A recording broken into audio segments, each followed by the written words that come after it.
បាទសូមលំអរកាយបាទគោរពនិងជម្រាបសួរបាទទៅកាន់ពុកម៉ែបងប្អូនទាំងអស់គ្នាបាទជាពិសេសបាទគឺបាទ Real Fan របស់ Admin តែម្ដងបាទដែលតែងតែធ្វើការគាំទ្របាទនៅលេខតម្រុយរបស់ Admin ប្រចាំថ្ងៃเนาะបាទអញ្ចឹងអ្វីដែល Admin ស្នើសុំទៅឃើញថាពុកម៉ែបងប្អូនក៏បានជួយគាំទ្រមកដល់ Admin ផងដែរបាទ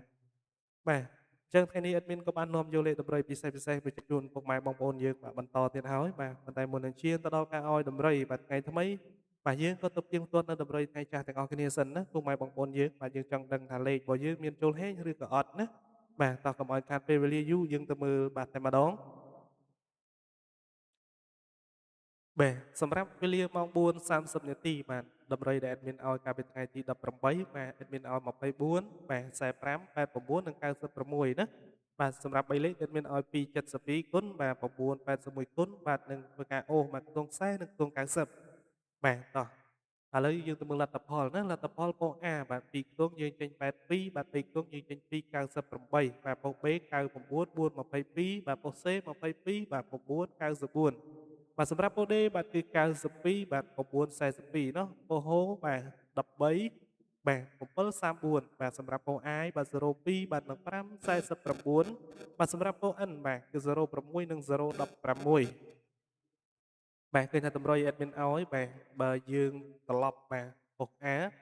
28 admin ឲ្យ25ណាបើយើងលេងគុណបាទឃើញថាយើងខុស3លេខเนาะបាទហើយសម្រាប់ប៉ុស្តិ៍ B បាទ admin ឲ្យ96បាទគឺថាចេញ99បាទសម្រាប់ប៉ុស្តិ៍ C បាទ admin ឲ្យ25ឃើញថាចេញ22បាទសម្រាប់ប៉ុស្តិ៍ D admin ឲ្យ96បាទចេញបាទ92ទៀតបាទឃើញថាចូលទៅក្បាលពុកម៉ែបងប្អូនយើងបាទអត់ចំតែម្ដងណា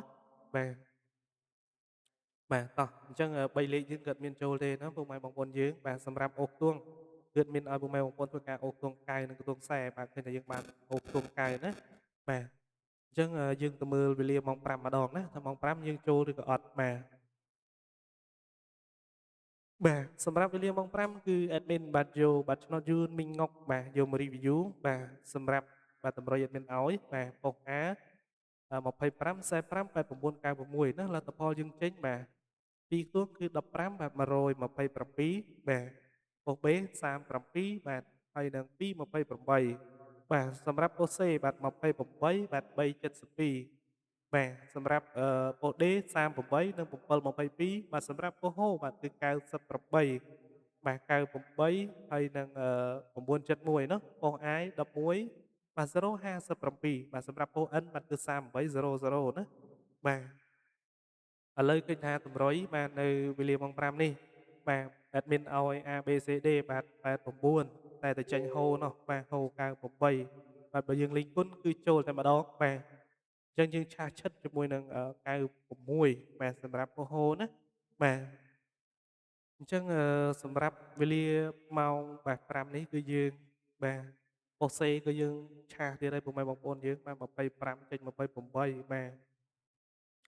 បាទយើងបាន272ណា3លេខគឺយើងបាន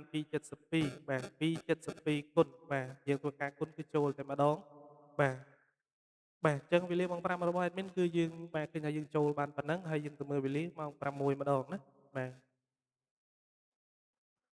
បាទសម្រាប់បានលទ្ធផលវេលាម៉ោង6ល្ងាចបាទអឺប៉ុស A គឺពីរលេខយើងចេញ51បាទ51 04 92និង13បាទសម្រាប់បាទ3ខ្ទង់គឺយើងចេញបាទ873បាទ082និង954បាទសម្រាប់ប៉ុស B 29បាទ183បាទសម្រាប់ប៉ុស C បាទ83 291បាទសម្រាប់ប៉ុស D បាទប៉ុស D គឺយើងចេញ23និង918ណាបាទអធិស្ឋានពុកម៉ែបងប្អូនយើងមានសំឡេងរំខានបាទឆ្លងពីទូរស័ព្ទ បាទឥឡូវតម្រុយបាទម៉ោង6យើងផ្ទៀងផ្ទាត់ទៅឃើញថាបាទតម្រុយអត់មានឲ្យបាទ3លេខគឺ981ណាបាទអញ្ចឹងយើងចូលមកប៉ុស្តិ៍ D បាទ9 8និង1បាទយើងធ្វើការលេងគុណណាបាទឃើញថាយើងចូលបាន3លេខបាទមកប៉ុស្តិ៍បាទហើយសម្រាប់បាទ25បើយើងលេងគុណបាទ51ណាប៉ុស្តិ៍ A អញ្ចឹងយើងឆាសមួយលេខណាឡើងបាទឆាសមួយលេខបាទចុះមួយលេខមកត្រូវបាទហើយសម្រាប់បាទកៅ ប៉ុស្តិ៍ A ណា admin ឲ្យ96ចេញ92បាទឃើញថាតម្រុយបាទដល់ហើយថ្ងៃនេះបាទឆាសឆិតហ្នឹងហើយពុកម៉ែបងប្អូនយើងបាទបាទអញ្ចឹងសម្រាប់បាទលទ្ធផលថ្ងៃចាស់គឺមានតែប៉ុណ្ណេះឥឡូវយើងក៏ឈានទៅមើលបាទនៅតម្រុយបាទថ្ងៃថ្មីទាំងអស់គ្នាបាទ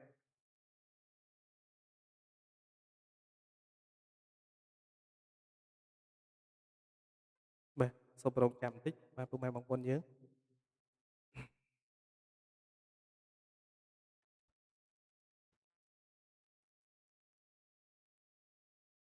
បាទតោះ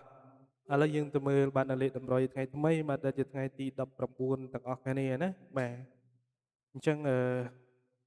សម្រាប់ថ្ងៃថ្មីនេះ admin ឲ្យពុកម៉ែបងប្អូនយើងបាទចំពោះបាទលេខតូចអញ្ចឹងលេខតូច admin ឲ្យបាទធ្វើការលេងជាមួយនឹងលេខបាទ46បាទ94 46 94បាទ56បាទ87ណាបាទបាទសម្រាប់3លេខគឺ admin ឲ្យពុកម៉ែបងប្អូនយើងលេងបាទគឺ400បាទ30គុណ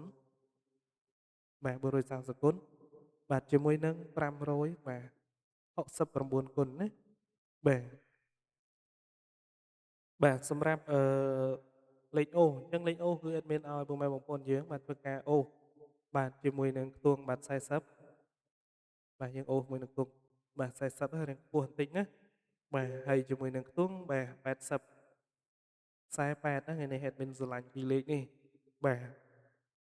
បាទ admin ក៏សូមធ្វើការហៅបញ្ជាក់ទៅកាន់ពុកម៉ែបងប្អូនយើងម្ដងទៀតបាទនៅលេខតម្រុយសម្រាប់ថ្ងៃទីបាទ19បាទខែ8ឆ្នាំ2026ណាបាទអញ្ចឹងលេខតូចអត់មានឲ្យពុកម៉ែបងប្អូនយើងបាទគឺយើងលេងបាទជាមួយនឹងលេខបាទ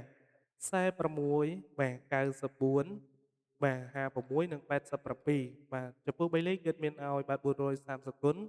បាទនិង500បាទ69គុណបាទចំពោះលេខអូសគឺមានឲ្យពុកម៉ែបងប្អូនយើងបាទលេងជាមួយនឹងការអូសបាទខ្ទង់40បាទនិងខ្ទង់80បាទបាទ admin ក៏មានដំបូងប៉ុណ្ណេះដែរណាពុកម៉ែបងប្អូនយើងបាទសម្រាប់តម្រុយថ្ងៃទី19នេះបាទ admin ក៏សូមបាទអរគុណច្រើនសម្រាប់ពុកម៉ែបងប្អូនបាទដែលតែងតែគាំទ្របាទនៅ channel របស់ admin បាទ admin ក៏សូមជូនពរពុកម៉ែបងប្អូនទាំងអស់គ្នាបាទសូមឲ្យផ្សងសំណាងបាទចូលហេងតែម្ដងណាបាទពុកម៉ែបងប្អូនផ្សងសំណាងបាទលេខតូចក៏ចូលបាទលេខធំក៏ចូលណាបាទនេះជាពាក្យជូនពរពី admin បាទមួយទៀតក៏ admin ក៏សូមបាទជូនពរពុកម៉ែបងប្អូនយើងបាទសូមឲ្យសុខភាពល្អបាទធ្វើដំណើរទៅណាបាទប្រកបមុខរបរអ្វីក៏ដោយបាទសូមឲ្យជោគជ័យទាំងអស់គ្នាបាទសូមអរគុណច្រើនបាទជម្រាបលាបាទ